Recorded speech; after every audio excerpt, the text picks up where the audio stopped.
What's happening everyone, and welcome back to a brand new Star Wars Jedi Survivor video. And in today's video I'm going to be showing you how to make Mace Windu's lightsaber in Star Wars Jedi Survivor. Now, as always, please bear in mind it isn't 100% possible to 100% accurately recreate all of the lightsabers from the Star Wars universe in Star Wars Jedi Survivor, simply because there aren't enough components and not every component from the Star Wars universe is in the game. But for Mace Windu's lightsaber, it's a pretty straightforward one to make, and as long as you have the Rebel Hero pack, you can get a pretty accurate recreation of his lightsaber. So to start off, to make Mace Windu's lightsaber in the game, you want to select the Centauri Kree emitter, and the reasoning is pretty straightforward. This emitter is almost identical to Mace Windu's. The very tip of the emitter also has the holes running through it, exactly like Mace Windu's does in the Star Wars universe. The only difference is it's maybe not as long as the Centauri Kree emitter, and it doesn't have that little flowery type pattern punched into it. For the switch, I went with the Centauri Kree switch as well, but you can also go for the Diligence switch. The only thing I don't like about the Diligence switch is it doesn't fully line up with the emitter,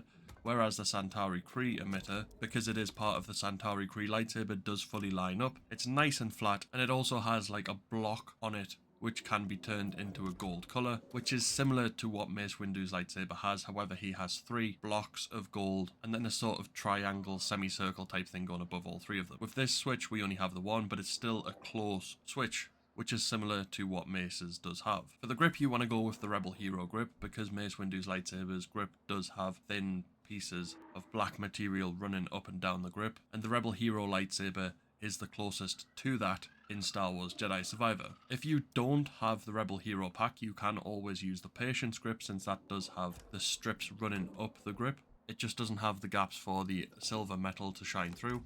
Or you could even use the Temperance grip, since that is sort of similar as well. Or you can just use any you would prefer. It really doesn't matter, because none of them are that close other than the Rebel Hero one. And for the pommel, I went with the Centauri Kree pommel as well. I did try to use the Scrapyard pommel because I think that's a closer one. However, I couldn't get the colours right. And I did also use the Temperance pommel, but I just think it's a little bit too big. So I ended up going with the Centauri Kree pommel because it's kind of similar to Mace Windu's, and it also fits the lightsaber because that's mostly the components we are using. For the materials, I went with a primary of Imperial Chrome, which very closely matches Mace Windu's material in the Star Wars universe. For the secondary, I also went with Imperial Chrome, because if you don't, it kind of turns most of the emitter to a different colour, and Mace Windu's emitter is mostly silver and gold. For the accent, I went with Electrum Plated to get that gold colour on the lightsaber, and for the grip, I went with Plastoid Black to match Mace Windu's grip from the Star Wars universe. I left the condition as pristine, and I went ahead and selected the purple lightsaber blade, and this was the lightsaber I was left with, and I think it's a very close recreation of Mace Windu's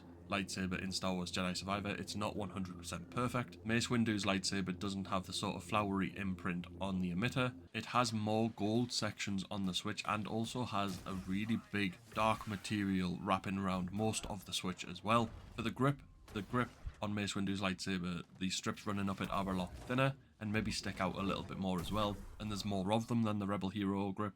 And the pommel's sort of a lot thinner and has accents of black and gold on it, and we can't quite get that in this game, but this is still a very close recreation of Mace Windu's lightsaber, and I'm quite happy with how it's turned out.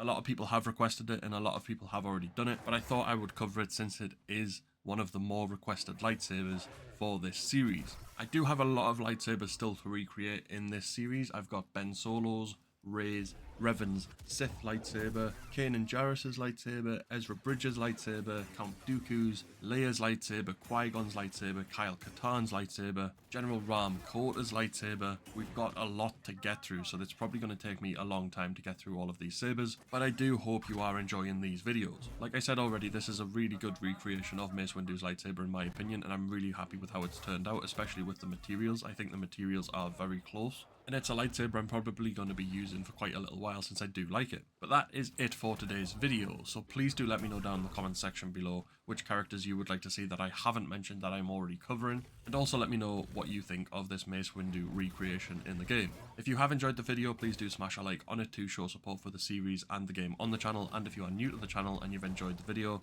please do subscribe to be kept up to date with all Jedi Survivor content. But other than that, we'll see you in the next video.